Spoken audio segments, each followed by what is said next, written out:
What is your financial freedom number? Money isn't necessarily equal to happiness, but it's necessary to achieve it. Most people have never thought about this number, but every person who is financially free has at least calculated once. Hey, I'm Jay. I studied engineering at McGill. Now I work as a data analyst. I'm early in my career, but financial freedom is something that I always think about. In this video, I'm gonna show you how exactly I calculated my own freedom number, so you can follow the same. So why do we need a number? Most people say, oh, I wanna be rich, I wanna be financially free, and dreams of a nice car, nice house, and nice family traveling all over the world, but they have no idea what it actually means in dollars. Number gives you a target and a plan, but at the same time, it also gives you a reality check. If your lifestyle expectations are too high, it's gonna reflect that, and it might be a number you can't realistically reach. That's when you have to adjust your standard a little. For me, I love eating out, but I have to cut back how often I do it because it was pushing my freedom number too high. Now it's time to determine your own freedom number. I chose 5 factors that would make me to feel financially free. So it's a family, house, car, food, and travel.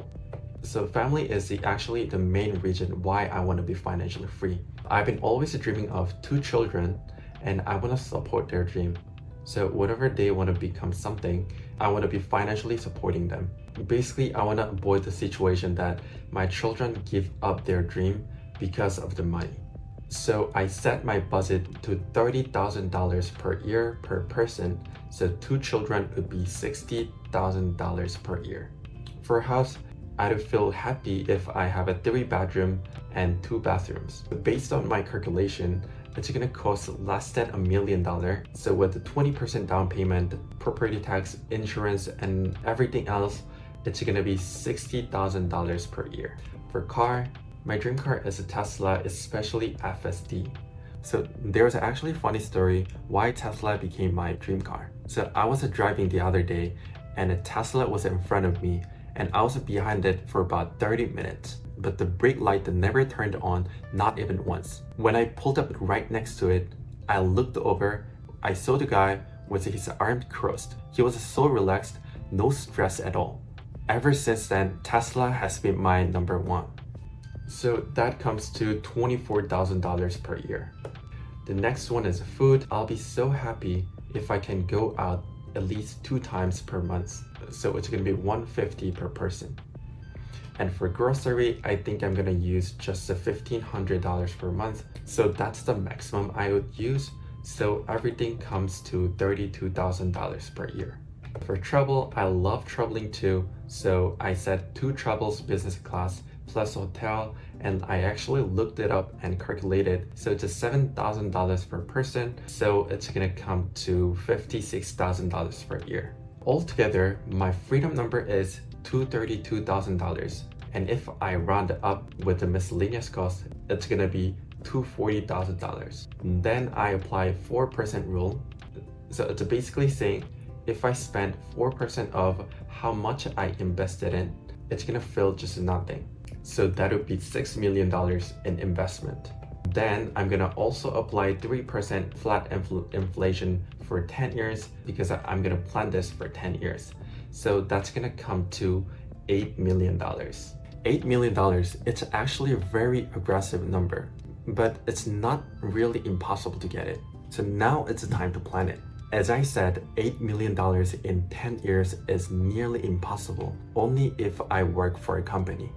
So I need to know how do I get there. So I chose 4 income streams: full-time work, YouTube, investment, and side business. As you can see, I have 3 other income streams on top of my full-time job. YouTube and side business are non-negotiable for me. Without them, simply it's impossible to get my target. This is actually why I started YouTube, and I'm also working hard on building a side business. The next step is breaking your whole plan down into smaller periods. I split mine into 5 and set a goal for each. It's gonna make me feel better because I'm not starting with $8 million right now. So now I'm just focused on next milestone. I'll show you how I did it for each period. So for work, in 6 months, I'm targeting $80,000 salary. For YouTube, 500 subscribers, investment, I'm gonna invest $50,000 to $60,000.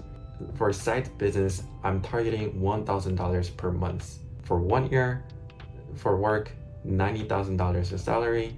For YouTube, 1,500 subscribers, investment, $90,000 to $120,000 invested. For side business, $30,000 per month as a side income. So it's gonna go on $110,000 salary, 15,000 subscribers, $150,000 to $200,000 invested, $5,000 per month as a side business.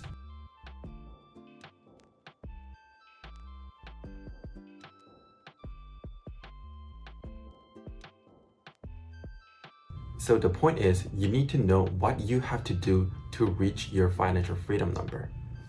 For me, I wouldn't have started YouTube or a side business if I didn't calculate this number. The moment I saw $8 million for 10 years, I knew it was impossible to get there only by work for a company. The final step is the most important part of this video. If you have calculated your number, it's time to take action. $8 million is my freedom number. Some people may see it as high and some people may see it as low. But no matter what others say, that's my financial freedom number and I do feel financially free when I get there. So I want to ask you again, what is your freedom number? Let's make it happen.